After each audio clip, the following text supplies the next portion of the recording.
Aloha, everybody. We'll be letting people in here for a minute or so and making sure we have about 100 participants who have signed up. We want to thank you for taking time tonight. My name is PJ4. I work here with the Hawaii State Public Charter School Commission. I live on the Windward side, and I've facilitated these in person before with our elected officials, and have the honor of being here tonight to try and get as many questions answered from all of you as possible. So we're going to let this kind of trickle in here a little bit, and as it slows down and the number of participants coming in slows down, we'll get going. So probably give ourselves just a little bit of time. As people are coming in, I'll let you know that each of our elected officials tonight will give us a little short opening introduction just to say hi and who they are and whatever they get to say, because they are our elected officials. They get to choose their own words about what they want to share.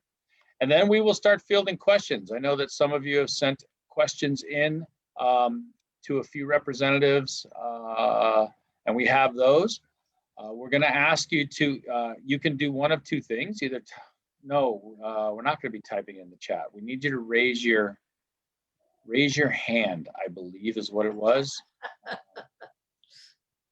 We're going to figure out how to get these questions out here. I might have to bug my background support, Jacob, on this a little bit, but we will make sure we get as many of your questions answered as possible. We're going to go till 7:30 tonight, not about. We're going to go till 7:30. We have a hard stop at 7:30, so we will get everything in as much as possible. So it's 6:02. We want to honor everyone's time. Again, I'm PJ4. I'm here to try and get as many of your questions to our representatives as possible. And we're just going to go on a Zoom round robin. So our elected officials don't know what order it's going in, but I do because it's right in front of me. So we're going to start off. Lisa Marten, you get to go first tonight. So if you would give us a short introduction, say hi to everybody, and we'll begin. All right, thank you guys for tuning in. I wish we were doing this in person. I think it's a really different experience, but thank goodness for technology that gives us a chance to interact, the best we can. And I'm on, we have our break now. It's not session, but it's still really busy. This is where we deal with community concerns that don't necessarily require legislation or start to build towards legislation or projects that will need funding next year. So feel free to reach out to my office via phone or email. I'm always happy to meet in the community, and I'm glad to see you folks here tonight. Aloha. Thank you, Lisa. Senator Chris Lee, you go next, please. Unmute. Oh, right off the bat, forgot to unmute myself. It's one of those days. No, thank you so much, and thanks to everybody for participating. Hopefully, this is our last fully virtual meeting. And hopefully the next one of these we can do in person, like Lisa said. I think it's been a trying year for everybody coming out of COVID. So I know a lot of our folks have been asking questions about a couple key things. One, what's happening with tourism as it rebounds, and clearly we're all feeling, I think, the effects of that in Kailua very acutely. And there are a bunch of bills and other things that have been worked on that we can talk about tonight.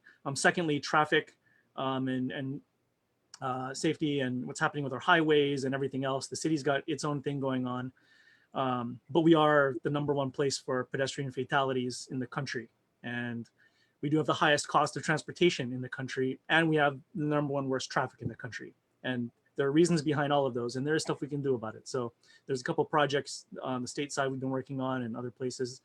And then finally in the community, there's been a whole lot of questions about what's happening in the environment with some of our lands and that kind of stuff. So look forward to a good conversation tonight, but mahalo for having us.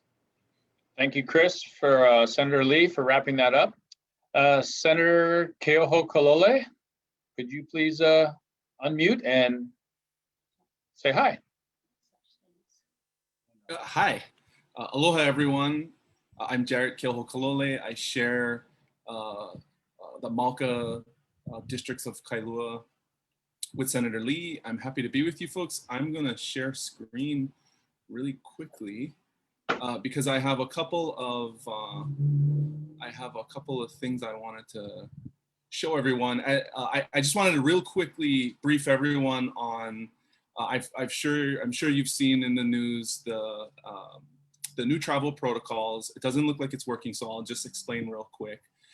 As of yesterday, there are no restrictions, no testing or quarantine required for inter-island travel. And the vaccine passport is in effect for individuals who have been vaccinated in Hawaii. Full vaccination, both doses. So if you have been putting off travel to the continental US and you've been vaccinated and you still have that card, you can bypass the quarantine. You just upload that card information onto the Safe Travels app. Make sure you have it on you when you travel. The Lieutenant Governor announced earlier today, we're anticipating probably in the next 2 weeks to reach the 60% of the state vaccinated threshold, in which case we will be able to allow individuals who were vaccinated from outside of Hawaii, but who are still US citizens to travel. So we should expect an uptick in travel demand. After that, the reason they think it should be here in the next 8 or 10 days is 61% of the population has already received at least one shot. So, they're anticipating in the next 2 weeks or so, the number of folks who can get that second shot should be able to. And then the real challenge is to get to 70%, in which case, once 70% of the population is vaccinated, all of the restrictions end, Safe Travels ends. And hopefully we go back to the way things were. The situation is still fluid, depends on what happens with the disease as we get into the summertime. And they're anticipating by the end of summer, hopefully by the time we get around to the schools opening, we'll be there. I'm gonna drop 2 links into oh, actually we don't have the chat. Well, I'd really like to encourage everyone. We do have the chat. Oh, okay, so I'm gonna drop a link into the chat to a website called Hi Got Vaccinated, HI Got Vaccinated. There's a list of prizes Senator? for individuals. Yes, go ahead. Could we get that and find out if we can do that? And let's get Scott and Rep Branco to say aloha, and then we can find out and get that information. I will check with Jacob to see if we can drop that in. You actually may be right. I don't know that we can get the chat, so I may not be able to have that function available to you right now. So why don't Jacob? So there are Kailua businesses offering discounts for folks who have been vaccinated already. Lanikai Juice, Morning Brew. So just go check it out. Once we get that up, I'll share it around. Thank you. Thanks, Senator. Appreciate it. Representative Scot, Matayoshi. Hi, aloha everyone. Thanks for being here.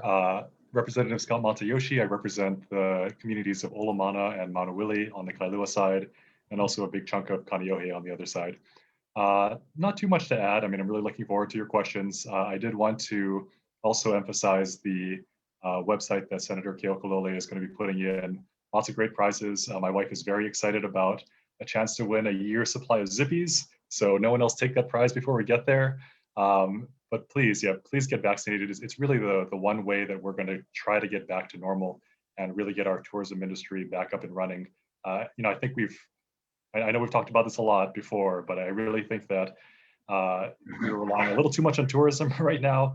But before we can get the other industries up and running, my main goal is to get the agricultural industry at least a leg up to get up and running to some kind of third leg in our economic stool. But before we can do that, we've really got to get tourism running first. We're never going to be without tourism. We can do it smarter, we can do it better, but kicking tourism entirely is just a little impractical, I think. And right now, so much of our economy is based on tourism that in order to just get back on our feet, we've really got to get the tourism market back up and running. And the only way we're going to do that is through vaccination. So please go out, get your shots. They're free. So, All right. Yeah. Thank you, Representative Matayoshi. Okay, and Representative Branco, if you would unmute and say hi. Malina mai kako, I'm Representative Patrick Pihana Branco. I represent Kailua and Kaneohe Bay. That's basically downtown Kailua, Aikahi, Kaneohe Marine Corps Base, and part of Kaneohe Bay Drive. Just so you folks know, I'm the Vice Chair for the Water and Land Committee. I also sit on Finance and the Corrections, Military, and Veterans Affairs Committee. Always excited to speak to our residents, to our constituents. We are here every day, so please give us a ring if you have any concerns at 586-6480 or at repbronco@capital.hawaii.gov. And always a pleasure to hear from your folks and look forward to the dialogue. Mahalo. Okay, so thank you all. So everyone in attendance, we have two ways of getting our questions to our elected officials. One, you can raise your hand. If you use the raise hand function, which is, I believe, under reactions, it says raise hand. Lisa, I can't quite see that. Yes, and it is in the chat. It went to everybody, so it did go out. We were able to see it, at least I can see it. It says it went to everyone. So we will have that, and we'll also send a follow-up email afterwards as well. So we'll make sure we capture anything there. So again, under reactions at the bottom of your screen, if you click on that, there is a raise hand function. You can do that, and I will do my best to call on everybody who is raising their hand. The other place is you can type your question in the chat. I will be able to see it. I'm not sure. Well, I can see it, so that's all that matters right now, because then I'm going to read the question, and we're going to have our representatives take turns answering it. In the past, we've directed questions towards specific representatives or elected officials. Tonight, we're going to let them round robin, and they'll be able to answer and figure out who's going to respond best. So to get us started, there were a few, so you can start putting those questions, any questions you may have. And I'll remind you again, we're here in the idea of sharing or gathering information. So if we can, let's all be respectful. Not if we can, I know we can. Let's all be respectful of each other's time and space and tone. Even if we end up having disagreements, we just are interested in gathering information and hearing from our elected officials about what they intend to do to try and help or address some of our questions. So let's keep it on the up and up and very positive. I think we all can do that. We've done it in the past in person. I know we can do it here in the virtual world as well. So you can start by either, if you have a question, raise your hand or type it in the chat. I will be able to see it. Please be patient as we will get to everyone as best we can. I will start with questions that were sent in. I have 3. So I'm going to read this first question. And representatives or elected officials, I keep saying representatives because I have senators here as well, so I apologize. So here's the first one. I read in the paper this morning that SB 404 is a bill that reduces transparency in our election process. Is this true?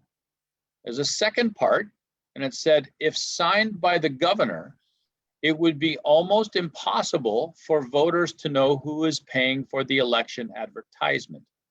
Is this true? Chris Lee and Yeah, I can Okay. jump in. Oh, sorry, go ahead, Lisa. So we'll go with Chris and then Lisa. Sure. Thanks. You're right. So I saw that article. It was relating, or that commentary was relating to a bill, and this bill's been around for a couple of years now. And what it basically does is address the election communications section of the law, which basically says anytime there's a campaign going on, you got to report when you're mailing out mailers that everybody gets in their mailboxes, or basically spending enough money to do that.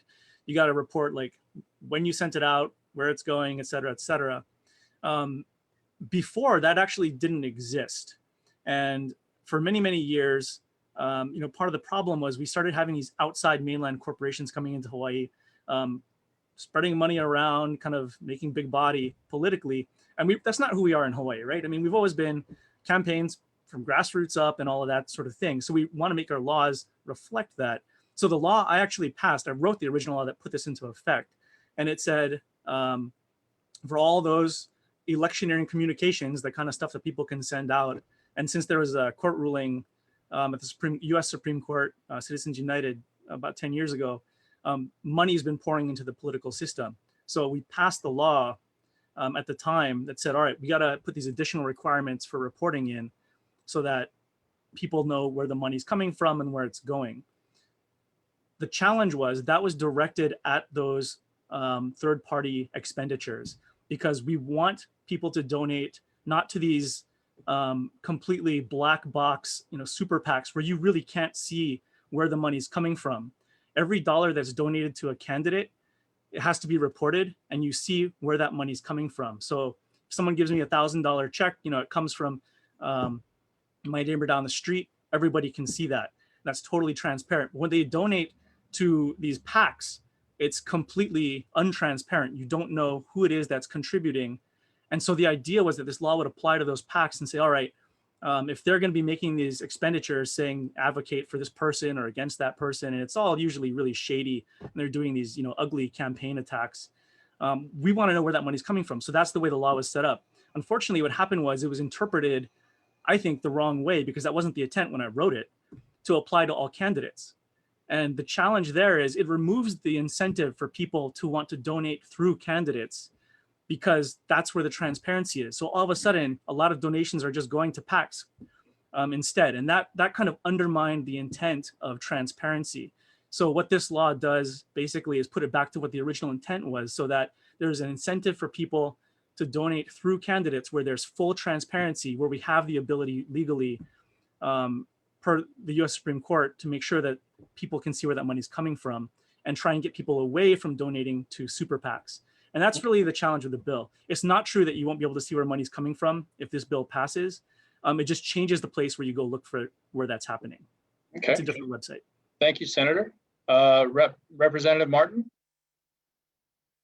That was very thorough, but just to support that it's not reducing the integrity of the election, it actually reduced. It made it, before you had to spend $2,000 in order for it to be public, and now it's only $1,000. So it lowered the barrier for it to be public information. So it's actually made it a little bit better than it was. Okay, thank you. Anyone else want to jump in on that one?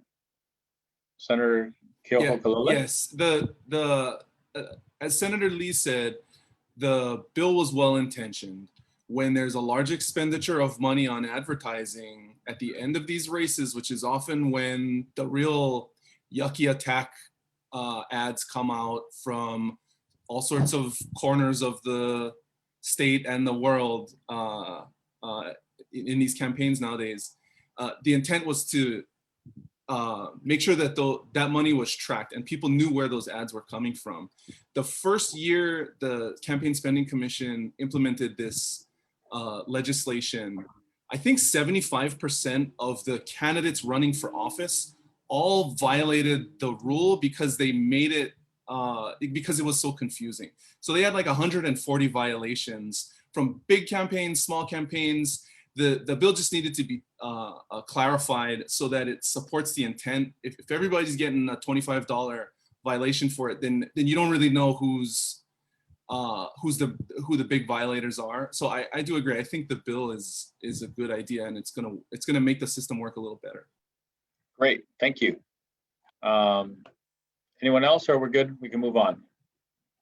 So just for everyone's edification, I will be setting a 2-minute timer for each of our respondents, and I'll let them know when they're getting close to the 2 minutes.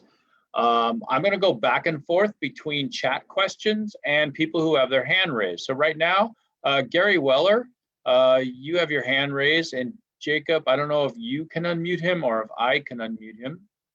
Hello, can you hear me? Yes. I mentioned this the other day at planning and zoning meeting with the neighborhood board. Kahi Elementary School has restricted the public from using the park. The land under Kahi Elementary School belongs to the city and county of Honolulu. The PTA a bunch of years ago asked the school to put in a playground.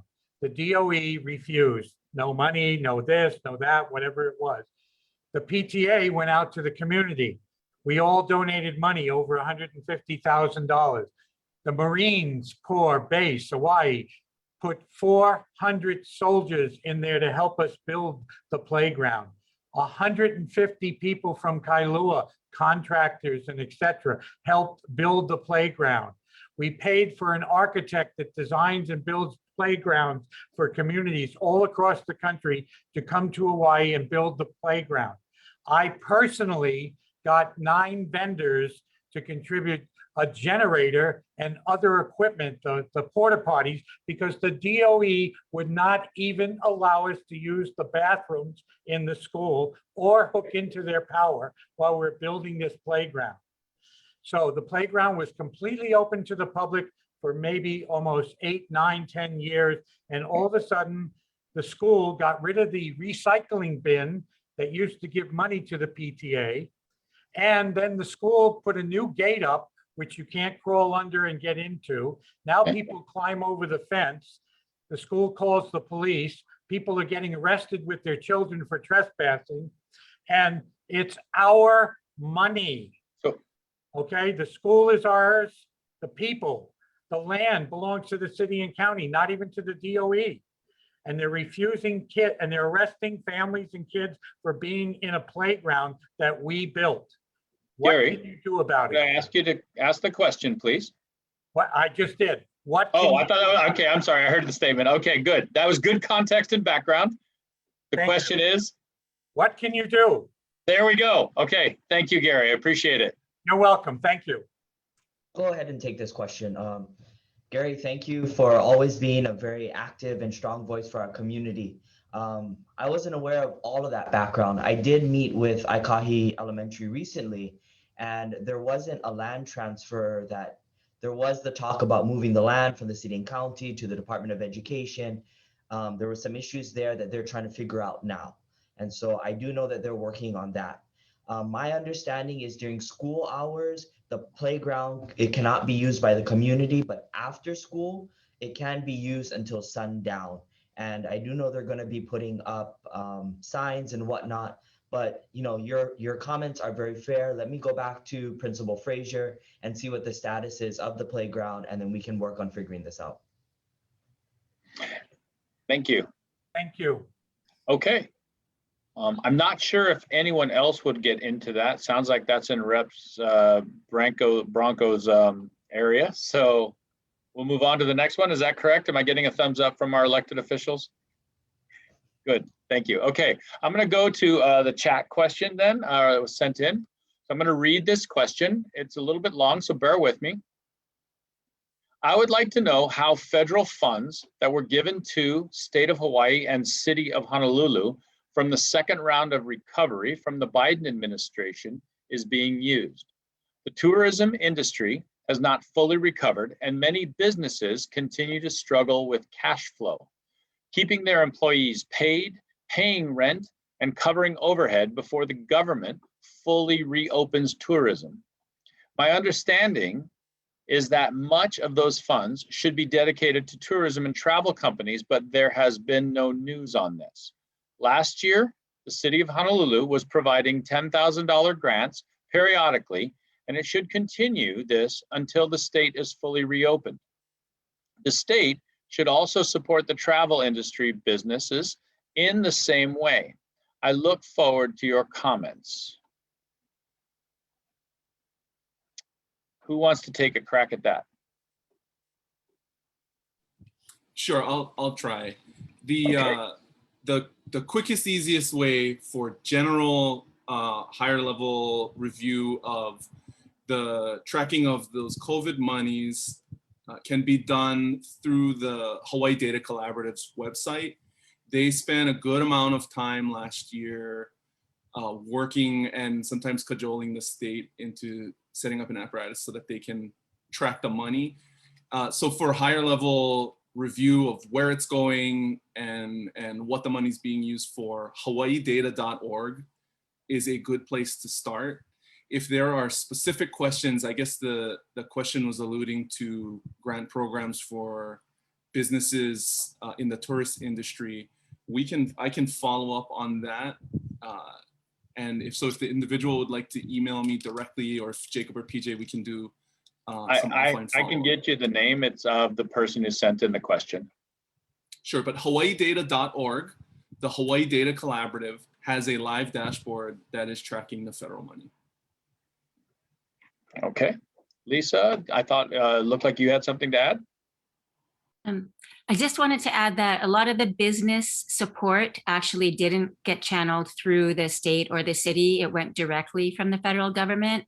And I think there's one really exciting federal program again for that is for restaurants specifically, which helps a lot of restaurants are hard hit by the lack by tourism shutting down. And then there's another SVOG, Shuttered Venue Operations Grant, which is for businesses that had to shut down. So they do have some, support directly from the federal government as they have in the past. Okay. Anyone else? PJ, if I can just jump in to make Yes, please. a general comment. I sit on the finance committee, and when the pandemic first hit, the Governor Ige spoke about a lot of furloughs. He talks about furloughing many of our state workers, and with the federal dollars, we were able to plug all the pukas in the state budget and actually avoid. No one has gotten furloughed, and that's huge. And I think that's something that we don't necessarily talk about, that we were able to make sure that all of our state workers were still able to be employed. That's a lot of consumer spending. That's a lot of families secured. And so I wanted to make that general comment about our state budget. Thank you, Representative Branco. Is it Branco or Bronco? Branco. Branco. Bronco. Okay. Make sure I get that right. Thank you. Representative Matayoshi or Senator Lee? No? Okay. I'll save it for the next one. Sounds good. Okay. So I'm going to go back to the hand raise, and we have Peter, I think it's Airhorn. If you could lower your hand, and I think Jacob will help us get you unmuted. Perfect. I'll do that. Peter, you can unmute yourself, and we're here. I am very out to lunch when it comes to this technology. Well, you're doing fine. We can hear you fine. But my question is, when is the government going to legalize marijuana entirely? I am tired of having all these other states surpassing us. It's just like gay marriage.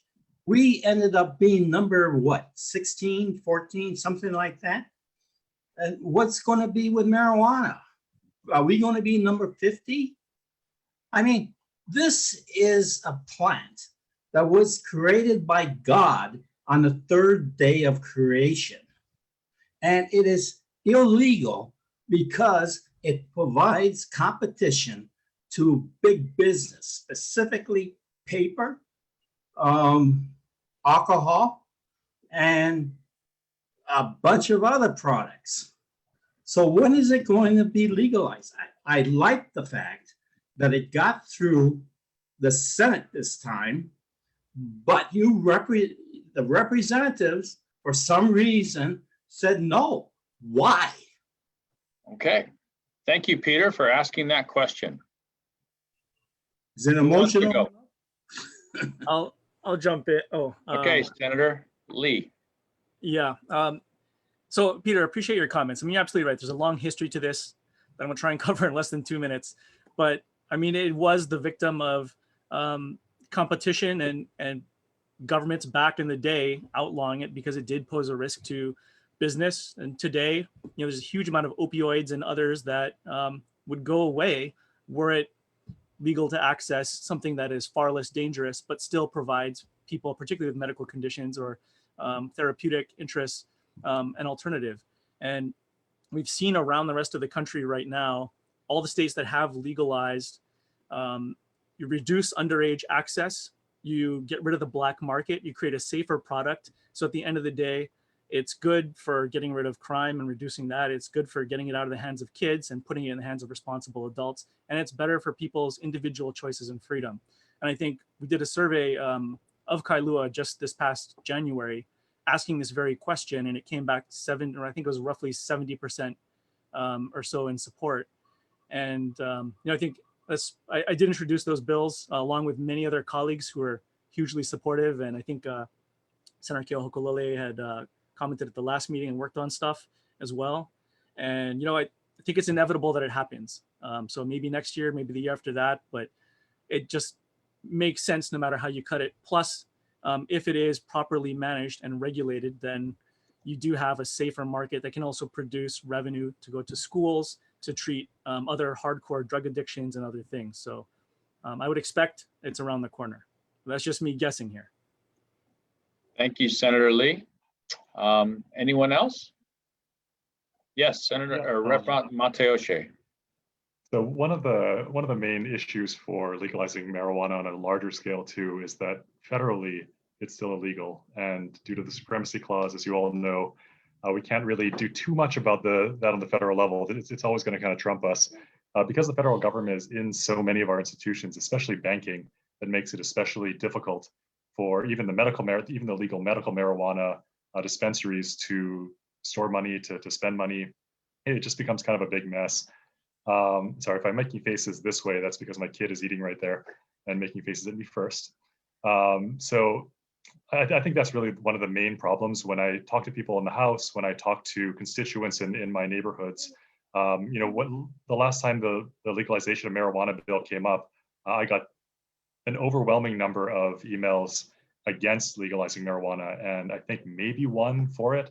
So when you look at different constituencies, when you look at different parts of the island, Kailua may be ready for legalizing marijuana, but other places on the island, even right next door in Kaneohe, are still, not really in favor of it. And I know I've spoken to a lot of people on the leeward coast of Oahu, where I used to be a public school teacher, and a lot of those guys are very against legalizing marijuana for a number of different reasons. And I'm not saying their reasons are right or wrong or justified or unjustified, but that's just sort of the reality of the situation right now. I think for me, the major hang up behind completely legalizing marijuana is, again, the federal guidelines against it. It looks like that they're making a push on the federal level to legalize marijuana. So if that happens, I will probably be changing my stance here. But until that happens, I think we're a little bit stuck, and I don't see it passing the House anytime soon. I do want to say, though, that I am very in favor of medical marijuana. I think that for the reasons Senator Lee outlined, medical marijuana can be a great substitute for opioids and other much more addicting and much more dangerous drugs. So very in favor of that. As far as wide-scale recreational marijuana, though, until the federal government steps in, I still feel a little uncomfortable. That is being a coward. Okay, well, That is being a coward. hold on. Thank you for your opinion. Peter, thank you, but again. Okay. Anyone else? Okay. So I'll just chime in that okay, Lisa, thank you. that there's probably within the House of Representatives, there is, a mix of views. We did have several bills, but they weren't heard. There are, gatekeepers that are not in favor of legalizing marijuana at this time. And so we need to, keep, members of the public, if that's your interest, keep writing letters, keep advocating. Yep. Thank you. Okay. So I have two questions. Democrats are worthless. I have two. Okay, again, I'm going to remind us, everyone has a variety of different opinions, and we want to stay as positive. We want to stay positive here, please. So I would appreciate that. Thank you very much. I'm going to go to a chat question. This was sent in. So, all right. I am understanding that restaurants and bars in Hawaii, but here I'm speaking to our community specifically, may not be fully participating in the push for vaccinations. Meanwhile, they want our patronage. Can our area legislators please work with Department of Health and A&B to influence their tenants to be more participatory? I would love to know that when I go to restaurant X, all their staff are fully vaccinated. So I'll let you can figure out who wants to jump in on that. It's localized. So I'm trying to think of the right answer here. The part of the challenge that we've had this entire pandemic is when it comes to medical information and the disclosure of medical information, when the government asks or when an employer asks, most of that information is protected for confidentiality purposes by law. So most employers are, I believe there are some really strict and tricky rules around employers requiring or even asking the vaccination status of employees. But it's an interesting question, and something maybe we can, if the person wants to follow up with me, we can try and circle back to the Department of Health, the restaurants branch, because they've been very good on enforcement. I think that's more of an opportunity for the community. If businesses want to step forward and highlight that that's a priority for them as a business, then I would join you in patronizing those places. So it is a good question that there's no real direct answer from on a government side about. That might be a community organizing type of effort, but a good idea. Thank you. Yeah, that's a great, honestly, that's a great idea. I really like Senator Keohakalole's answer too, that we can vote with our feet and vote with our dollars too, encouraging restaurants, hotels, anywhere else to make sure that their employees are fully vaccinated. I mean, my wife is one of the most paranoid people I've ever met about COVID, and she will not touch a doorknob unless it's been sanitized. So I think that if I am to ever have another date out with my wife to a restaurant, we're going to need to get on this vaccine thing, and she would feel much more comfortable, especially with our newborn, or I guess he's a toddler now that he's walking, to know that everyone in the restaurant, cooks, hostess, waiters, hopefully other patrons too, are all vaccinated, especially indoors when you're taking off your mask. So yeah, that's a really great point. I think legally, we're still kind of working things out on what employers can or can't require their employees to do, what kind of questions you can ask. There's honestly a lot of misinformation going on out there too. As a lawyer, just insurance-wise speaking, malpractice speaking, I can't give legal advice, but I think HIPAA is being weaponized right now, and I think I'll just say that people should really read what HIPAA actually requires. I don't think that it says what people think it says, especially about asking other people for medical information. That being said, because the vaccine is still in kind of a, not fully approved by the FDA, I think that certain employers do feel uncomfortable. I think that when you start straying into medical issues or personal medical issues, true personal medical issues, not, I had asthma when I was 5, therefore I don't want to. But if you're talking about true medical issues, then you do run into some tricky legal ground. And I think that's what employers are afraid of right now. But as the pandemic carries on, as the vaccinations continue, I think we're going to have a lot of case law and a lot of just cases going through the court that are going to clarify the situation a lot. So as with everything in the pandemic, just hang tight. Okay. Anyone else? Okay.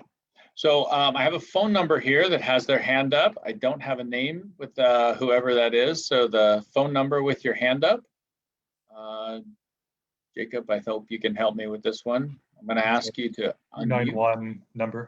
1740. 291-11 or 291-1740. Whoever that is. Yeah. Good morning. Good evening. Sorry. Thank you. I just have a question concerning the environment.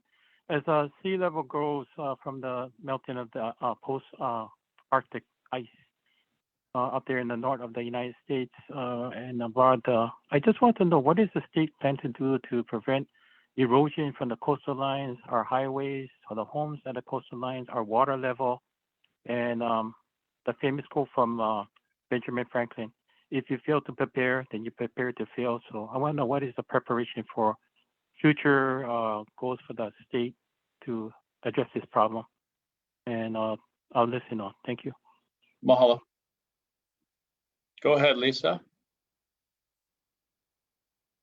Actually, there was a bill passed this session by Rep. Tarnas that basically has the state looking at all of their facilities and making a plan. So looking forward at expected sea level rise and trying to plan for that so that we are not caught later as the sea level rises and those structures are damaged and impacted. We're not starting then to figure out what to do.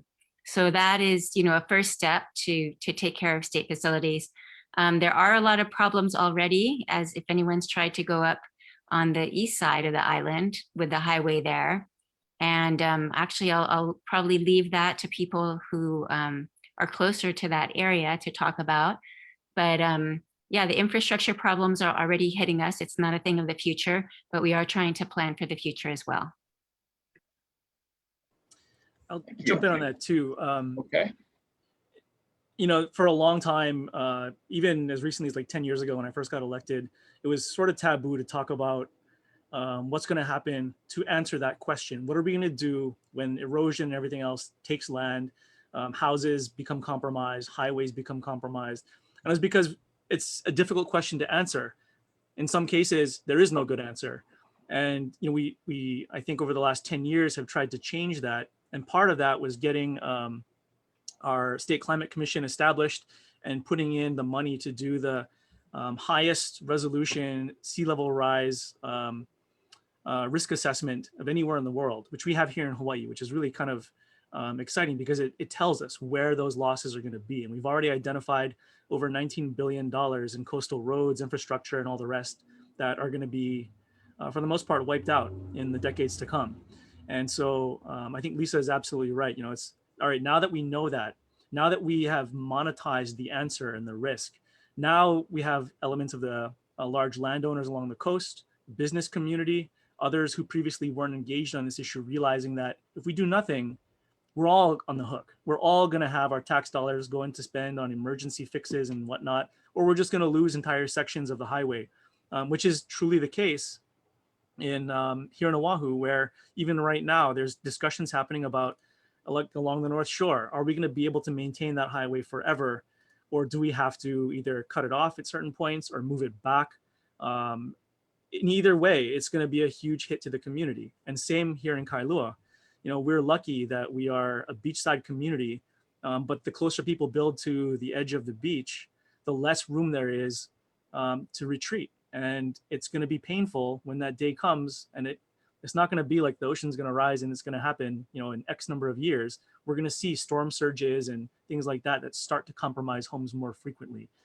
So we're going to have those conversations, but they are happening. And that's really exciting because we went from 10 years ago, it being a politically taboo topic to even talk about, to now everybody's in the room, the counties, the state, the federal government, we have private business interests. Everybody's having that conversation, and we're running out of time to do it. So I'm glad you asked, because it is a serious issue that we need to start thinking about. Thank you. Anyone else? All right. So here's a more broad question. Any idea when state, county, and city employees and all offices are going to get back to work in earnest? Most, if not all, commercial sectors are back at work, yet the government seems to be fighting it for truly no reasonable rationale.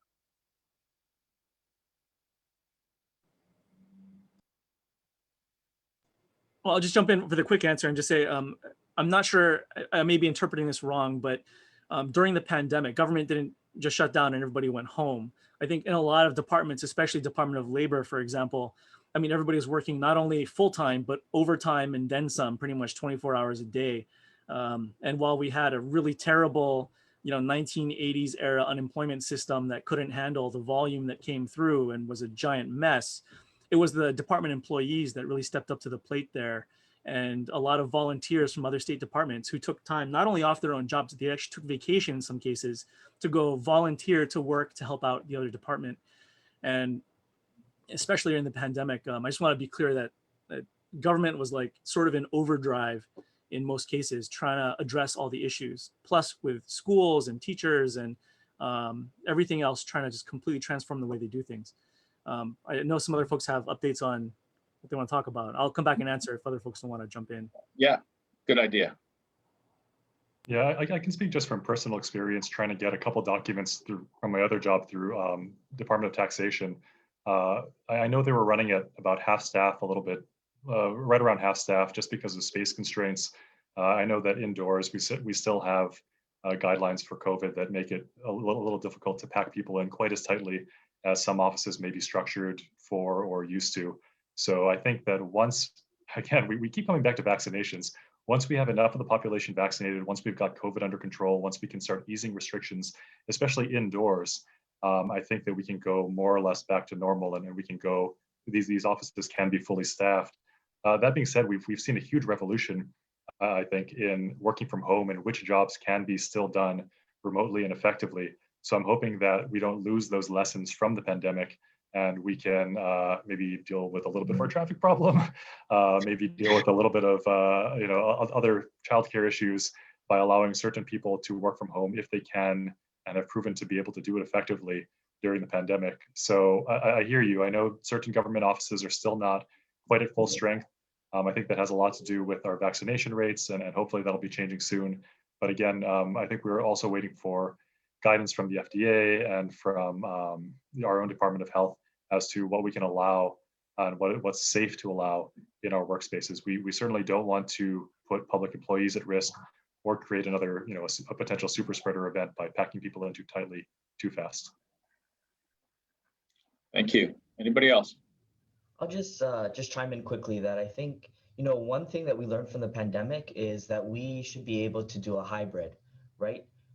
Government services needs to happen, but we should be able to look at ways that we can combine government services with online teleworking and working in person. And I think that's the next step. The next phase for government is to how can we evolve that and make that more practical and more responsive to our people, regardless of these pandemics or what, because we're going to see more of that in the future. And I think it behooves us as legislators to think about that, to transform government into a 21st century government. Also, just to say, you folks need services, and government doesn't stop, your lives don't stop. And so I just again will say, reach out to us, because this is where we can be helpful to you folks, right? Is if there's something that you need, you need a license or a permit or whatnot, please reach out to us. We may not have all the solutions, but this is why we're elected, and this is why we're here, to be responsive to your concerns. Mahalo. Okay. My name is Ian Lang. I'm the one that put the question. Wait, who we at here? My name is Ian Lang, and I'm the one that asked that question. I just have a quick follow-up. Oh, okay, great. Thank you. Appreciate it. I'm not unhappy with anything. Everybody's doing the best job they can, but the most frustrating thing in the world is when you call the government for a service. When your company's been working through the whole pandemic in a service environment, and our own government has a voice message that says we're understaffed, we're working remotely, and you cannot get the service you need. It's the most frustrating thing. You guys have all experienced it, you touched on it. And it's only the government that's not operating right now in its full capacity. It's the capacity that is allowed by statute from the government. And it's just the most bewildering thing. You hit it, Representative Branco. It's the permits, it's the licenses, it's everything that keeps the state going that is just the answer. Contractors are waiting for tests to be reoffered and those types of things. That's my disgruntlement right now. It's just there's no end game. And people need to be able to come in and schedule, and the economy will not bounce back until people have an end game they can put in. I'll just leave it at that. You guys are doing a great job. I appreciate the forum. I really wasn't going to ask that question as a result of this forum. It just came up because I had such a great opportunity. So thank you. I appreciate you jumping in and sharing that. Yes, you had asked a question, and I appreciate your whole positive attitude about addressing our representatives. So thank you so much. I appreciate that, because that is difficult. I know everyone's working hard and trying to figure it out, but thank you. Anyone else want to jump in on that? Yes, I would like to.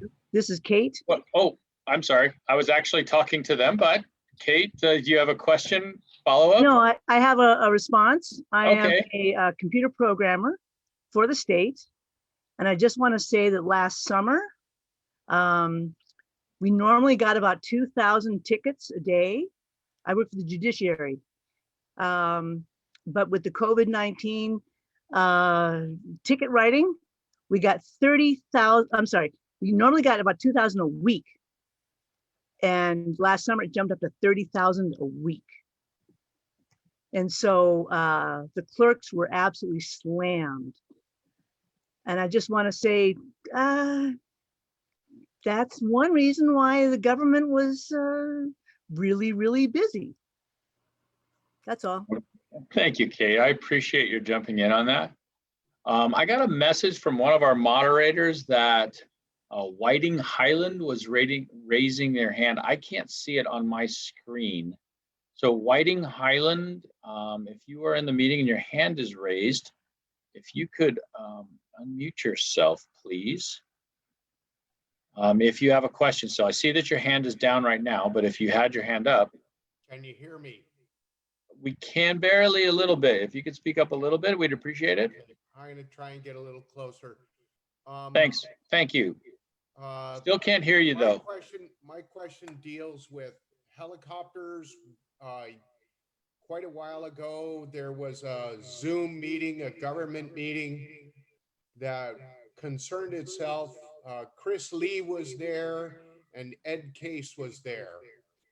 And what we were discussing was the amount of helicopters flying over. I live in Matayoshi, and it seems that, you know, we had a great break with the COVID. Nobody was flying over my house every day. Now at 5 o'clock in the afternoon, I have, count them, 3 at once flying over my house. And the drone is constant day to day to day. And I'm just curious, has anything been addressed by this at all? Okay, thank you, Whiting. I appreciate you asking the question. Yeah, why don't I jump in here? Hey, well, Okay. So I completely agree. These helicopters are absolutely out of control. You know, I used to live in Matayoshi too. I live in Kaneohe now. Both neighborhoods.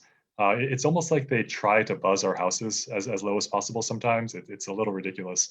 Last session, I passed a resolution through the House and Senate asking for helicopter companies, or urging helicopter companies to stop flying over our neighborhoods. I know they don't want to see the top of our houses. We don't want to hear them. Just to kind of create some kind of flight paths, like highways in the sky, basically, for them to avoid highly populated residential neighborhoods and just residential neighborhoods in general. I know we had that tragic accident on Oniava fairly recently that could have been much, much worse. My office has been in contact with Paigahele's office. I believe he's chair of some kind of transportation aviation subcommittee. So I'm trying to talk to him on the federal level to try to get this under control. We've also reached out to Ed Case's office, and I've actually been working with Congressman Case over the last couple of years to try to get a handle on this. COVID derailed things for a while. I think the hubbub died down when the helicopters stopped for a while, but they're certainly back now. So Mr. Highland, if you don't mind getting in touch with my office, I can give you a little more details and maybe get your information on how to get involved and how to express our concerns to our federal elected officials who have the power to do things that we simply cannot at the state level. But we're certainly trying, and I know the other senators and representatives from Kailua are right there with me in trying to get this situation under control. Okay. Yeah, I just Anybody else? Yes. I think Scott's totally right and has been working hard on this along with all of us. I think Patrick put in bills too. And obviously it's a concern that continues. The meeting you were referencing was I forget the official name. It's the helicopter working group, but what's relevant about it is it's the Department of Transportation. It's some of the helicopter companies, which has got its pros and cons, but it's also the FAA that's in the room and at the table. And that's really important because only the FAA at the federal level has the ability to regulate helicopters in the air. And so we are, as Scott had mentioned, limited in what we can do. But the thing that we can report out of that conversation that's happening is the the National Transportation Safety Board, based on the accident on Oniava and a few others around the country, just in the last couple of months, gave out guidance to the FAA to change its policies on safety, on a lot of the stuff that we had talked about when it comes to helicopters, where they're flying, when they're over populated areas and all of that. So we have been talking with them along with our other colleagues, and it sounds like there's going to be movement in the next, it'll take time, months, maybe a couple of years, I don't know. We'll have to work with our federal delegation on that.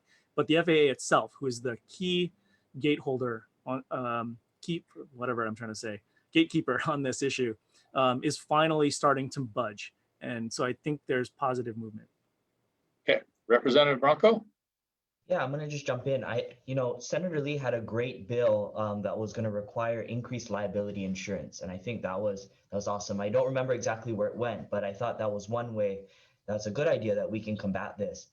I had put in a bill that would basically require those helicopter operators don't pay all the normal taxes that every other business pays because they're a special designation. They're regulated by the feds, and so just so you know. The definition of an aircraft can include aircrafts that can stop the flow of normal aircraft. So there was a case about a hot air balloon. And because a hot air balloon can disrupt the flow of normal aircrafts, it falls under this unique definition. And so unfortunately, we cannot make them pay taxes or we can't regulate. But like Rep. Matayoshi, Senator Lee, and as well as the rest of the Windward delegation, we've been reaching out to, at the federal level, to Congressman Kahele, Congressman Case, to get that definition changed so we at the state level can be able to regulate it and change it. Great, thank you. So you have a follow-up question, Whiting? Go ahead and unmute yourself. Can you guys hear me again? Yeah, we got you now. Okay. My understanding is that the FAA is also in charge of noise abatement. And, this just becomes a thing here. It's flying over the house every couple of minutes. It's ridiculous. So I'm wondering if anybody has brought it up to the FAA to the point where, hey, you guys are in charge of noise abatement. We now have aircraft coming from the mainland, which I admit, according to the meeting that was held, is they're above certain altitudes, so they can fly wherever they want. But airplanes from the mainland used to fly down the Molokai Channel and then make their roundabout and land at the Honolulu airport. Now they're flying right over Waimanalo. And I'm wondering why this change was allowed. Okay. I'm also, this is a noise abatement issue. Kailua has already expressed themselves is that they prefer that helicopters didn't even fly over Kailua, period. Why the route has not been changed around to require the helicopters to fly over the ocean? How about that? That would settle a lot of things. Granted, it wouldn't make their tour as exciting as it was, but we're talking about inconveniencing a lot of the general populace here, as opposed to satisfying the tourist need. Call it 5 or 6 people in a helicopter getting a good look at our island. So thank you, Whiting, for asking that question, that follow-up. I'm gonna ask our officials to keep it pretty quick. Senator Jarrett, I see you have your hand up, and then I want to move on to some questions we do have in the chat.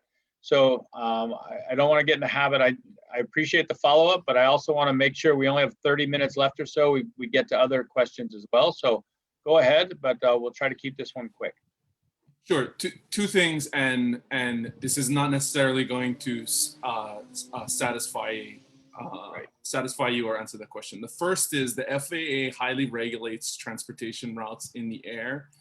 And so to speak to that, flying over the ocean, that the tour helicopter routes are strictly designated. As an example, once you enter the Kaneohe Bay sort of regional airspace, the Marine Corps base actually takes over air traffic command.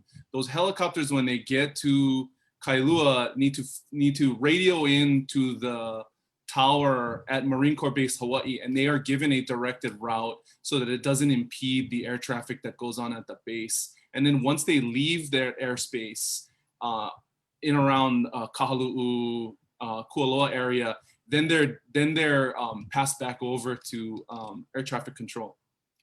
The last thing is, this is another one, like with the vaccinations for the businesses, that direct community action would be very helpful. And we have tried to put out information, starting, I believe, last year or 2 years ago. There is a flight radar app that you can download on your phone that the tour helicopter companies are registered in, so you can in real time, if you download Flight Radar 24 is the name of the app, Flight Radar 24, you can look in real time and you can see the registration number of the helicopter and what company they're in. You know, it really would be nice if there are repeat offenders or particular, and you can also see their altitude to make sure that they're not flying lower than they're required to, or any of that sort of untoward behavior. If you can reach out to us and let us know when you are able to detect specific companies, we can take direct action, or the community can get behind it if everybody uses that app sort of together to influence behavior in the industry. Thank you. All right, thank you. I'm going to move us on to another question. This was from the chat. The May 26th Complete Streets Kailua presentation drew much passionate opinion. Since then, I've heard a rumor that money already designated to one specific community project is being sought by one of our elected officials to switch over to Complete Streets projects. Could someone explain the funding situation of Complete Streets? Perhaps, is it a piecemeal funding? I'll take a stab. I've not heard this. I'm not aware of any funding that is being switched, at the state funding anyway. The city has its own pots of money, but there was state funding that we had put in for a whole bunch of transportation stuff. And those projects are currently underway, like Poly Highway, Kalaniana Ole, Liki Liki, et cetera. There's state money for connecting the dike path with a safer way to get into Kailua, but none of that's being switched. There was $1 million that we had put in maybe 2 years ago that we secured for safety improvements in Kailua generally. And that money was given to the county, or directed to the county to implement based on whatever the most dangerous streets were. And we had a bunch of community meetings to try and identify what those streets and intersections and all that stuff was, which is why we put the money in. Because we are, as I mentioned at the beginning of the meeting, the worst place for pedestrian fatalities in the country. So that money, though, I don't think it's being switched for anything. It was intended for safety upgrades to begin with. But other than that, I'm not aware of anything that would substantiate the rumor. Anybody else? Nope. Okay, we can move on to another question. We're going to stick with the same thing around streets and roads. There seems to be a little bit of a theme. Did you already go over the problems with parking in Kailua? No, we haven't. So here we go. We've been having parking problems on our street. Cars parking in the turnaround area, cars parking in front of no parking signs, cars parking on unimproved sidewalks, cars parking at angles so that they are sticking onto the roadway. We've been trying to get the no parking on the unimproved sidewalks to get enforced for the last few years, and it seems like it goes in a loop. Department of Transportation will not put no parking signs up, and because there are no signs, HPD can't ticket or tow cars. Parking is clearly an issue in Kailua to any of us who have lived there for any amount of time. Who wants to wade into this? It's not really a question. I'll just ask, do we know what street or what area that's referring to? It doesn't state that, so I can't help you on that. It's hard to answer without knowing where it is. Okay. All right. I have kind of a general comment, but why doesn't Rep. Branco go first? Yeah, I was just gonna jump in, right? I think this is one of the frustrating things that I always hear, right? It does, regardless if it's a state or accounting issue, for our residents, they just see government being non-responsive. And so, we get caught up in jurisdiction and whatnot. As for us, what I do is when I get these types of things, I always reach out to HPD, or I write a letter to the Department of Transportation, or I call whichever I think is the body that can help. That's what I do. And so if there are these types of issues, what is very helpful for me is to take pictures and to send that to me so I can be responsive in getting that to the right people who can do something. And so that's just my general comment when it comes to parking in Kailua. I live on a street. We have the same issues. My grandpa always tells me when we grew up, he was the only car that parked in the entire street, right? And then now everyone has a car, everyone's searching. This is an issue. And this is something that we need to make sure that our residents have access to. But this is, I just want to say, please reach out to us, take pictures, and this is how we can help. While we were answering, we got some names. So it's Makali'i Place by Kailua Beach Park is where the person who asked the question, thank you, Jacob. And then Donna, just hang in there. I'll get to you next. I see your hand up now. Thank you. I was just going to say, the Makali'i Place issue. Yeah, that is the one right by sort of the S-turn by the bridge by Kailua Beach Park. We did get your email, by the way. I think we had reached out to, I forget who, the city to get a hold of that. So, and this might be a good opportunity to say if there's specific, like, on my corner kind of transportation things, for the most part, those are probably best answered. Just shoot us a direct email with those locations because we can follow up with the city and council member Esther Kia Aina, who's going to be really helpful, I think, getting those things fixed. But for general traffic stuff, I mean, I think, yeah, give it to us. Great. Lisa? Yeah, we can, if you're not sure about jurisdiction, just send it. Knowing where you are, I know that you must be very overwhelmed by beach parking and very frustrated. And what we can do is we know the jurisdiction, so we can send it to the right place and make sure that the right person gets it. Scott, did I see you on mute? Yeah, so just real briefly, when I was on the Kailua Neighborhood Board, I served with Susan Dowsett, who told me when this question came up, she told me about an internal police memo that says that they basically need to leave enough room for a wheelchair to go through without going on the road. So that's sort of the guideline that HPD uses, just as a ballpark. So if you do see a car that is not leaving enough space, that's really when HPD is going to act. So just as kind of a rule of thumb, I just wanted to get that information out there. But if you could take a picture of that, maybe you could show the officer with the license plate or whatnot, or if the car is still there when the officer gets there. But if you state that in your call to HPD, that they're not leaving enough room for a wheelchair to pass, that might help them get out there and enforce it a little better. Got it. Okay, thank you. Donna Wong, you've had your hand up. If you could unmute and ask your question. Yes, hi. My question is for Senator Lee. You mentioned that the funding you had requested for safety issues in Kailua has been released to the county. Does that include money for the wall behind Wendy's?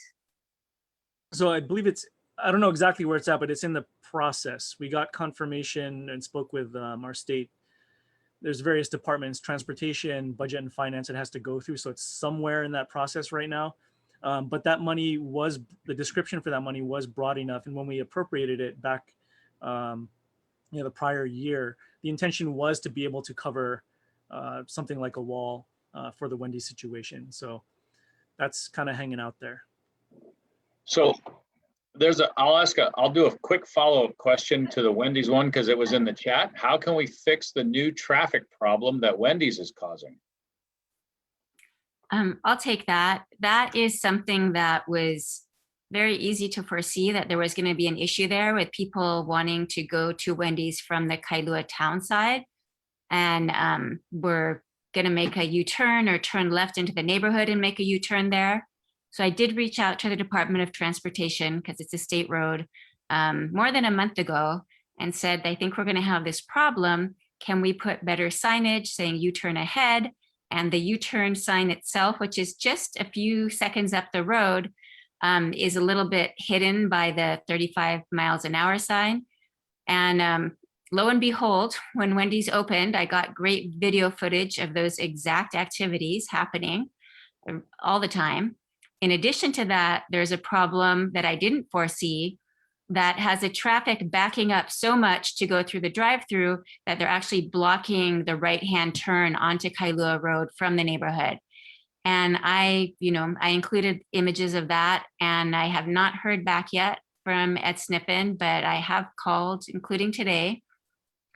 asking for a traffic engineer. I'm not sure what the solution is, if we have to have an area demarcated on the road where they cannot be waiting for the drive-through, so that that lane is clear for the neighbors to get out onto the, make a right towards Kailua town.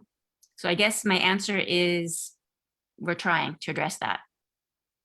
Okay. And we're aware of it. We're very, very aware of how serious it is. Anyone else? So it's 7:10, so I do want to try and get as many questions as possible. So I'll just kind of rip through these as quick as possible, and we can keep some good short answers to them. How about that? Can we get the vaping store in Pohakupu to move, or at least not sell flavored e-cig or menthol products? The shop is walking distance to the high school. 7-Eleven doesn't sell liquor because of constituent protest. Well, why don't I jump in on that one? Okay. So sounds good. I've been trying to ban flavored vaping for years now. Very, very frustrating. Completely agree. Until we can get a law through the legislature, though, it's going to be very difficult to make them move. Honestly, I don't want them. I don't want them to move. I want them to stop selling it entirely. Flavored vaping targets kids. It's mainlining them nicotine, which is incredibly addictive, more addictive than a lot of illegal drugs, and it's making it taste like cotton candy. It's packaging them in packages that look like Sour Patch Kids. I mean, it's terrible stuff. It's an epidemic. I mean, I really do think it's an epidemic going through our schools. I used to teach middle school science, and man, I see my kids every time I see these middle schoolers vaping, and it just breaks my heart every time I see that happening. It's unbelievable kind of what we're allowing. I've been trying my hardest to get a bill through the legislature to ban flavored vaping products in Hawaii, just period. I'm really hoping that next year we're going to make another push. I know there are a lot of interest groups that are behind keeping flavored e-cigarettes on the market. They've sent me checks that I've returned. I mean, it's just really, there's a lot of money on the other side, which is very frustrating. But I just want you to know that there are those of us in the legislature that are fighting as hard as we can to get this thing banned. And I'm really hoping it happens on the federal level, make my life a lot easier. But as long as it doesn't happen on the federal level, we're going to be fighting for it on the state level too. Okay. Anyone else? All right. This one, I'm going to read this question. I think I'll let you interpret it because I'm not quite sure. So any comment about the state lifting I believe it's vaccination requirements to travel inter-island? I feel that the state should have kept the vaccination requirement for inter-island travel to encourage people to get vaccinated to avoid a 14-day quarantine and the price of testing in order to travel. Any chance that the travel requirements be tightened up? I'll jump in on that one. The benchmarks that we've set, 70% of the population, not 70% of the eligible vaccinated population, it's 70% of the population of the state of Hawaii needs to be vaccinated before we drop our COVID restrictions entirely. That continues to be the most aggressive COVID response framework in the nation. If you've been watching the news, California and New York largely rescinded the majority of their restrictions, including social distancing and masking. So we maintain a really aggressive posture nationally and globally when you account for the access to vaccinations in the state of Hawaii.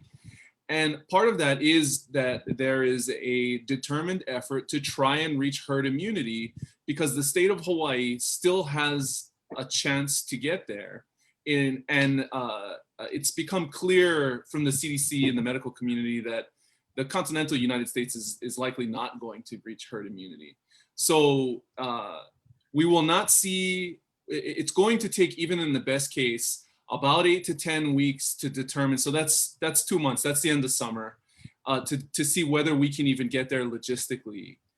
But even if we do get to the end of the summer and we're at 64 or 65%, our hospitals are really minimally housing COVID patients at this point. Our objectives from last year have really changed from saving lives and keeping the hospitals from being overrun to reaching herd immunity. So I think our targets and our benchmarks they remain aggressive compared to the national picture. And if we continue to operate safely, I think you can anticipate reopening happening at a much faster pace as opposed to us going backward. So stand by. Okay. Go ahead, Representative Marten. I may have misunderstood, but I thought from listening to the question that perhaps the person who asked it was confused and thought that all travel was open inter-island now. And I just wanted to clarify, it's only if you upload your vaccine, your Hawaii received vaccine, that you can travel. Is that right? I think I was a little taken. No, it's I just everything. read it as it was. So I don't want to try to interpret it or put words in the person's mouth. So that sounds like a good bit of information. All right, we'll go to the next question. We'll go to this one. It starts off a little bit of a statement. I love to support my local farmers. Any hope for the Sunday morning farmers market at the Poly Lanes parking lot? Yeah, so I'll jump in on that. Some of the folks have been running that. We've known for many years. It was the same farmers market that was at Kailua Elementary School before, and it's been around for a long time. Their lease, unfortunately, where they're currently at Poly Lanes, was tied to Poly Lanes lease, right? So A and B is the landowner, and they're leasing the land to Poly Lanes, who in turn let the farmers market go there. Now that lease isn't there, they're gonna have to find a new spot. So we have been working with them, looking at a couple different places, potentially around the corner, maybe the Target parking lot. The city for a long time, like most other cities around the country, had started to do outdoor pedestrian community gathering space from time to time, shutting down streets to let businesses do stuff outside. So there was always talk about doing something like that in Kailua for many, many years. So that still is kind of hanging out there as well. But we hope to find them a new spot any way that we can all help. I know Rep. Marten and Branco has been over there, and all the rest of us. Senator Keohokalole was with us last weekend or 2 weekends ago. And these kinds of things. And there's other farmers markets too, and they all serve a great purpose for the community. So we want to find them a landing space, but that's hanging out there right now. Sounds like we're working on it. Thank you very much. I know a lot of people love those. Okay, can any of you help us with traffic safety problem on Papalani Street? The KNB passed a motion on this. I'm familiar with that specific thing, so I'll jump in if no one else is going to. But basically, I think the concern has been folks coming down Papalani, which is sort of off Wana'au, right where the canal is.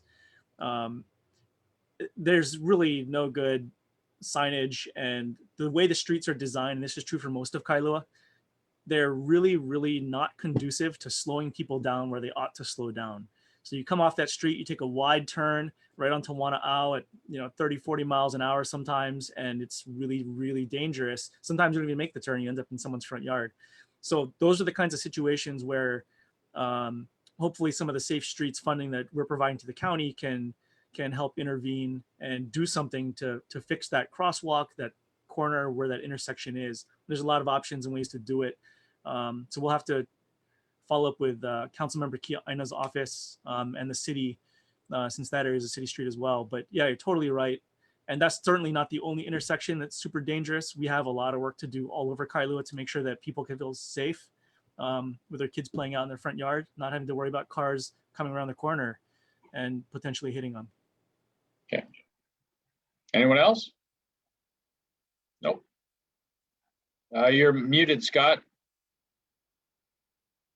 Or you were talking to someone else. I was answering a question for my wife. Got it. Okay. Got to take care of those priorities. That's important. Okay. So we've got about 10 minutes left. We only have a couple questions in the chat. So here we go. Can the legislators help to save KIKU TV? Ask congressional delegates to help with FCC. Cultural programming as part of the fabric of island life.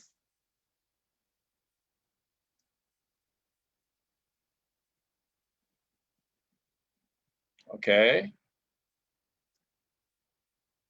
Who wants to go?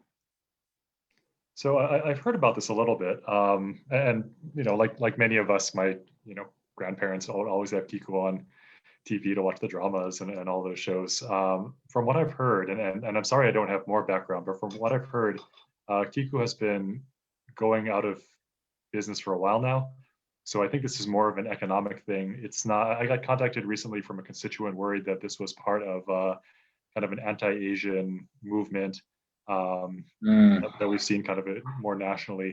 I don't think that this is the case in this situation. I think Kiku just wasn't generating the kind of revenue that commercial enterprise needed. A lot of the people watching Kiku, like my grandparents, have either passed away or maybe not watching so much TV anymore, might be in a different place in their lives to be able to do something like that. So that's the real unfortunate situation behind that channel. I don't think it's anything malicious. I think it's just a purely economic situation. I'm sorry to say. Okay. Anyone else? All right. This is a follow-up to the Complete Streets meeting question earlier. Something was mentioned at that meeting that the main gate of the Marine base may close for repairs. Called the office at the base. They're not aware of any plans. Do any of you have any information on that? Nope. I can jump in. I'm not aware of the main gate, but I do know there's construction going on at the Mokapu entrance by Kai Molino that's happening. Okay. So if you're concerned about that gate, the construction's going on. They're just changing things to make it more efficient. They have all the EISs and the proper permits in line to do this. And if you do have any, whoever asked the question, if you do have any questions about that gate or in general, the Marine Corps base is very good about being good partners with us, and they respond very quickly. So happy to ask any questions that you may have. I'll just throw out there. Actually, I worked with the base commander in Embassy Bogota, so he's an old friend, and they actually are very helpful with making sure they're involved with the community. They're very inclined with Kailua. Okay. So again, a couple minutes left. Aloha, I'm wondering if the Joint Outreach Center has been able to increase their hours of operation. We continue to have a major problem with folks that are houseless and need help. So we can check.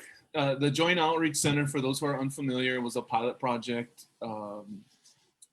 in Kaneohe to create a clinic, basically a medical clinic for homeless with wraparound services, as has been done in Chinatown and similarly in Wahiawa and Waianae. It's been very successful.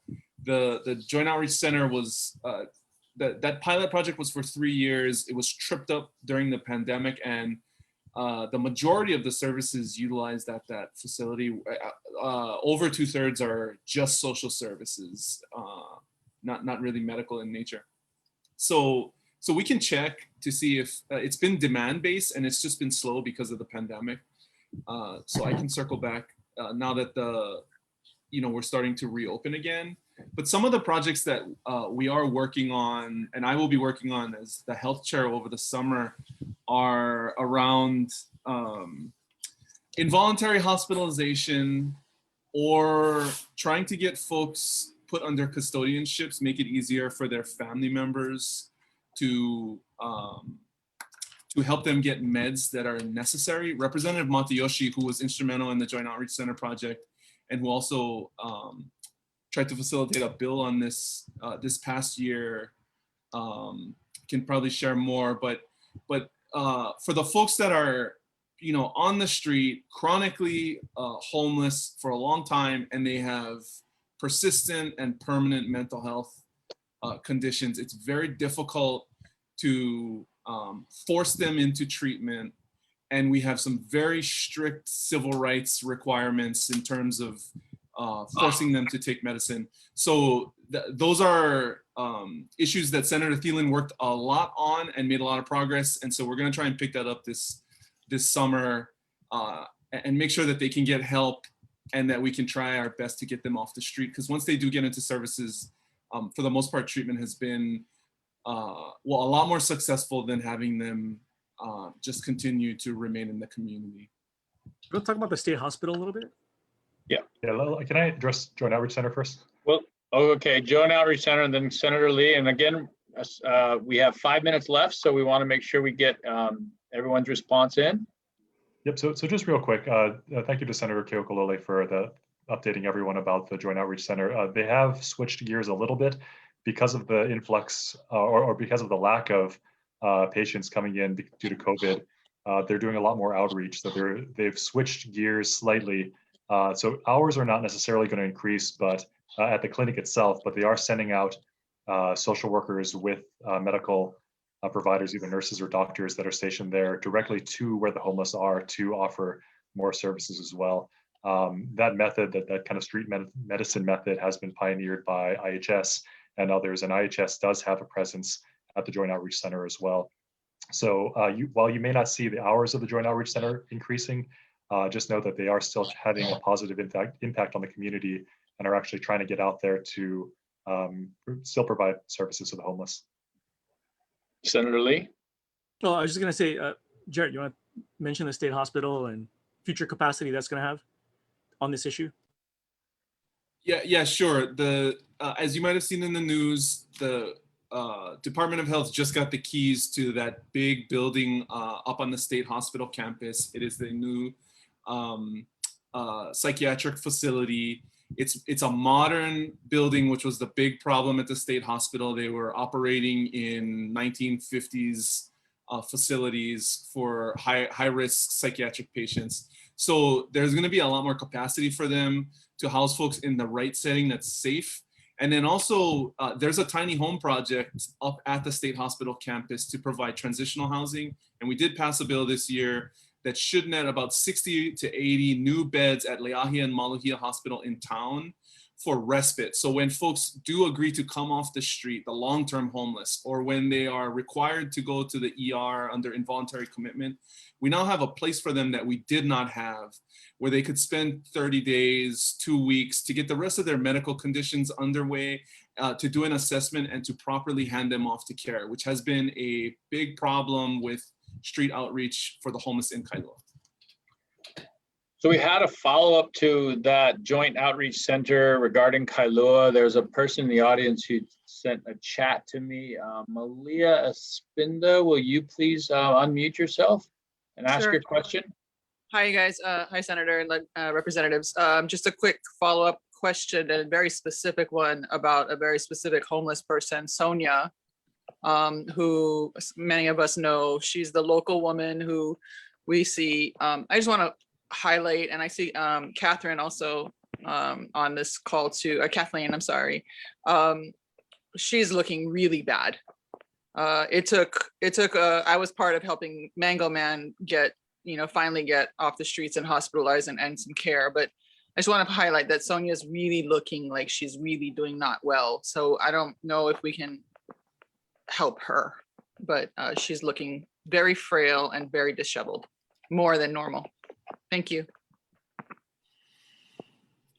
Representative Branco or Marten? I'll just say thank you, Malia, for that. There are several homeless individuals, and what we've been doing is when there's been a report like that, we've been reaching out to Scot Morishige, the governor's liaison, and he's been assisting with getting them services. So I'll go ahead and reach out to Scot Morishige and see what we can do for Sonia. Mahalo for making me aware. Representative Marten? Go ahead. Yeah, I was just going to say that I have noticed that too, and with the same concern, Malia. I think that the bill that that was mentioned about the ability to get people into treatment may help in a situation like hers, right? I think she's probably schizophrenic, and you can't force her at this time. You can't force her to take treatment when she doesn't want it or feel a need for it. And so trying to change the laws to make it easier to stabilize people on meds is a key part of the solution. So just with Mango Man, you guys, it took, you know, he was physically deteriorated to the point of he was under the bridge and couldn't get up. And that's what I'm trying to say, is that Sonia's starting to look like she's at that place. And so we were able to get Dr. Koyanagi out, and well, we tried with an MH1 2, and we had to get an MH1. And then Castle took really good care of him, as we know. But I think she's kind of, to me, she's starting to look like she's ready at almost getting to that point of needing that kind of hospitalization. Okay, that's enough time. Thank you, guys. Thanks. Representative Matayoshi, you want to add to this? Yeah, I just want to add that that's why we've been making such a big push, and state hospitals in my district too, and in Senator Keohakalole's district. So we've been making a big push to expand the services there. One of the big things about moving to this new building, which is going to house only forensic patients, or in other words, court-ordered patients, is that it's going to free up another building that they're in right now. I'm working on getting some money, and I know Senator Keohokalole is as well. We've already got about $900,000 to do design work to refurbish that building. And once we can refurbish that building, it's called Boonsburg, we can add a number of other beds to kind of the inventory to take people like Sonia, like a lot of the chronic homeless you see on the streets, that don't have to commit a crime to end up in state hospital, but that can be committed either voluntarily or maybe taken there by family and friends, but really give them a place to go without committing a crime, to get the help, the long-term help that they need, like in Leahi. We need a place like that on the Windward side too, and we're really working hard to get that facility available. Okay, so it's a little past 7:30. I think I'd like to, at this point, we're going to wrap up, and we're going to wrap up. I'm going to give each of our elected officials up to 3 minutes to just make any closing statements or comments, can give out contact information, whatever it is, it's up to you.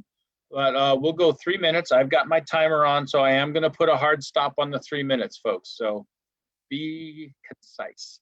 So we'll go, Representative Branco, why don't you go ahead first and lead us off this time?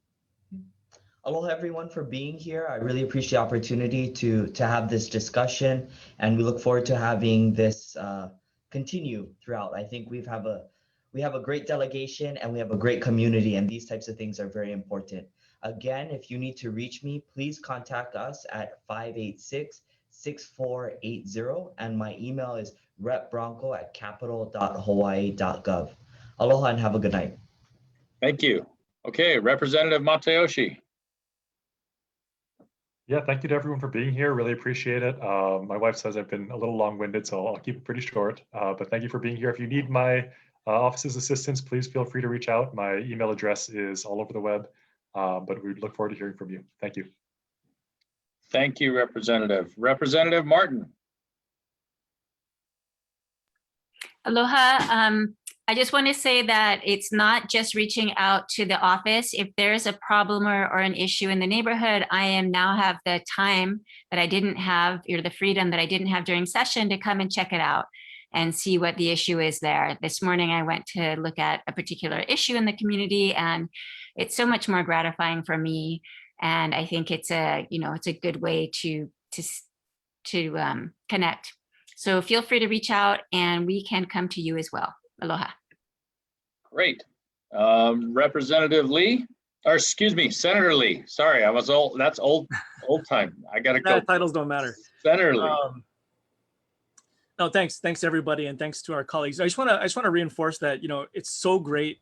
We've had such a good working team the last decade or so on the Windward side, and especially with all the new faces this past election, I think it's getting even better. And we in Kailua especially, I think we've seen more bills passed this year to address our local issues that everyone has got together to champion than we've seen in a long time, from tourism and tour buses down at the beach park and all the highway stuff, and highways in particular. I mean, I don't think there's another area around the state where every single highway on one part of an island is actually in the process of getting repaved or worked on. So we have a lot going on, and it's thanks to, I think, a lot of the folks in the community who've been reaching out, trying to make these things priorities for a long time. So if there's other stuff you guys want to see, now's the time to reach out, like the others had said, while things are kind of quiet and the legislature is not in session, because it takes months to prepare bills and all that kind of stuff.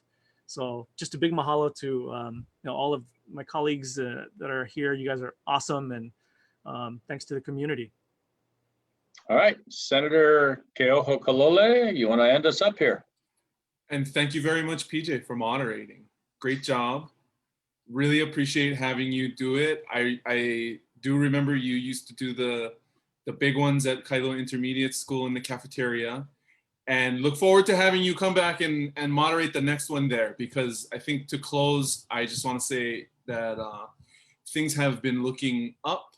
I spoke with the Department of Health head just the other day, and we had a long conversation about things not related to COVID-19. So Nice.